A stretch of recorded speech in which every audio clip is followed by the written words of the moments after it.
Gracias, señor presidente. Escuchando algunas intervenciones que se realizaron, quiero hacer algunas consideraciones. Este proyecto de ley es Señor un tema presidente, claramente muy esperado por la tratar de sociedad, encontrar fuentes de de manera especial por los financiamientos. trabajadores y trabajadoras, quienes sufren permanentemente las consecuencias de las malas decisiones en materia de políticas económicas en nuestro país. Celebro que hoy nos encontremos con la posibilidad de aprobar una ley en beneficio de las familias de trabajadores, pilares fundamentales de la generación de riqueza de nuestra República Argentina. Recuerdo que durante la gestión del actual vicepresidente de la Nación, el debate de nuestro sector pasaba por eliminar este impuesto al salario o que debía elevarse el piso del monto imponible sujeto a aplicar las retenciones. Es mi obligación recordar a los compañeros y compañeras trabajadores que fueron engañados en su buena fe por el macrismo. Escuchar reclamos sobre esta cuestión de un sector político como Cambiemos es cuanto menos agraviante para nuestro sector. Les mintieron a los trabajadores que iban a eliminar este impuesto. Y todavía recuerdo en este Senado la reunión de las 3 centrales obreras solicitando una ley para evitar que las políticas económicas de ajuste del macrismo produzcan pérdidas de puestos de trabajo. Es decir, que los trabajadores pasaron de aspirar a no pagar el impuesto a las ganancias a rogar que las políticas de Cambiemos no los deje sin empleo. Debo suponer que esa era la manera en que Macri cumplía con su promesa. No iban a pagar el impuesto a la ganancia porque directamente su política los deja sin trabajo. Los trabajadores argentinos tenemos siempre presente que con Néstor recuperamos más de 6 millones de empleos formales después del desastre económico del 2001 con la administración de Fernando de la Rúa. Y con Cristina seguimos cuidando el mercado interno y el empleo y agregamos una buena capacidad adquisitiva del salario. Y luego llegó la noche para millones de trabajadores y trabajadoras con la gestión del macrismo, retrocediendo al 2001. Hoy los trabajadores volvemos a recuperar la confianza en una administración del Estado que cumple lo prometido en la campaña electoral. Terminar con la injusticia del gobierno neoliberal de Cambiemos. Una economía basada en la especulación y timba financiera. Pasar nuevamente a tener una política de defensa del mercado interno, de desarrollo y producción para generar el crecimiento que nos merecemos. Los trabajadores no debemos olvidar lo que nos hicieron a miles de familias. Terminaron con la política de subsidios tarifarios que tenía el gobierno de Cristina, que claramente nos beneficiaba, porque no solo ayudaba a nuestras pymes en el costo de producción, sino que también en el costo de nuestras familias para hacer frente a los servicios de agua, luz y gas. Hay que decirlo, el gobierno de Macri solo administró a favor de los grupos concentrados al eliminar las retenciones a la soja, el trigo, el maíz y también a la minería, beneficiando a estos sectores concentrados de nuestra economía. Y esa falta de ingresos a las arcas del Estado la suplieron metiendo la mano a los bolsillos de los trabajadores, incorporando más trabajadores para pagar el impuesto a las ganancias.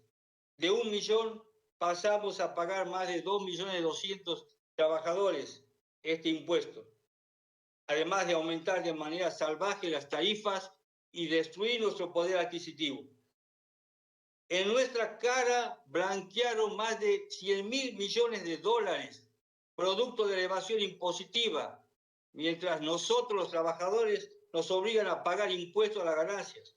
Peor aún, millones de desempleados pagan el impuesto al valor agregado, mientras otros sacan la riqueza de Argentina fuera del país. Debemos tener memoria a los trabajadores. Destruyeron el mercado interno, nos dejaron sin la posibilidad de tener empleo, nos endeudaron de manera perversa.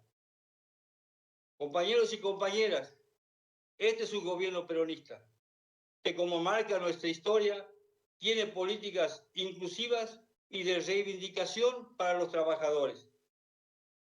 Y debo decir que en el peor momento económico del país, como consecuencia del fracaso de Cambiemos y por esta pandemia que nos golpea, nuestro gobierno toma esta decisión de estricta justicia social. Esta es la reforma más profunda de este impuesto, porque solo quedaron alcanzados por el mismo el 7% de los trabajadores, que comprende el 27% de la masa salarial total, y quedan fuera del alcance más de 2 millones de trabajadores y trabajadoras. Y en el caso de los jubilados, retrotrae del 5,2% al 2,4% las personas alcanzadas por el impuesto. Es decir, que nuestro gobierno tiene la plena convicción de volver a la situación del 2015. El costo fiscal para el Estado Nacional es de aproximadamente 47.600 millones de pesos, que volverán al circuito del consumo por la posibilidad del crecimiento del salario real de bolsillo. Así como ya lo han mencionado mis compañeros de bancada, se eleva el mínimo no imponible a 150.000 pesos y a los que ganan entre 150.000 y 173.000 se les aplicará una escala atenuada para que sea bajo el impacto de la retención. Observo muchas preocupaciones sobre la aplicación del índice. No era la misma preocupación durante 4 años cuando los trabajadores perdíamos poder adquisitivo y perdíamos fuente de trabajo. Y seguíamos pagando impuestos. Lo que se quiere alcanzar con esta profunda reforma es una verdadera equidad del sistema, en el sentido que aquellos que menos ganen no paguen ganancias, sino siendo mayor para los casos de mayores ingresos, respetando de esta forma la progresividad del mismo. Debemos ser serios en el debate. No podemos reclamar en este momento, en situación de pandemia mundial, la eliminación del impuesto, porque el contexto es absolutamente diferente. Pero sostengo que los trabajadores y los jubilados no debemos pagar este impuesto. Por eso, sinceremos el debate. Todos sabemos el enorme esfuerzo fiscal que significa para el gobierno nacional esta medida, sumado a todas las medidas de emergencia que se debieron tomar por la pandemia. No es tiempo de asumir posiciones hipócritas. Tuvieron 4 años para generar reformas, nada hicieron y terminaron incorporando el pago de este impuesto al doble de trabajadores y jubilados. El salario de los trabajadores perdió su poder adquisitivo en aproximadamente 4 veces contra la inflación en los 4 años del gobierno de Macri, mientras que aquellos que no quieren hacer el aporte extraordinario exigible por ley se enriquecieron el doble. Señores senadores y senadoras, en estos tiempos legislamos para que el gobierno nacional tenga las herramientas necesarias para sostener las diferentes dificultades que atravesamos, teniendo en mira siempre a los que más necesitan. Entonces, actuemos con coherencia. Y en vez de hacer grandes declamaciones, reclamemos a los poseedores de las grandes fortunas que cumplan con la ley y apoyemos las políticas como la que debatimos en este momento y que servirán para paliar en parte a más de 1 millón de trabajadores y jubilados que vienen sufriendo desde hace tiempo las inequidades del sistema. Convirtamos sin dilaciones este proyecto en ley y respetemos el tremendo esfuerzo que esta administración del presidente Fernández viene haciendo desde el primer día de gestión. Muchísimas gracias, presidente. Gracias, señor senador. Tiene la palabra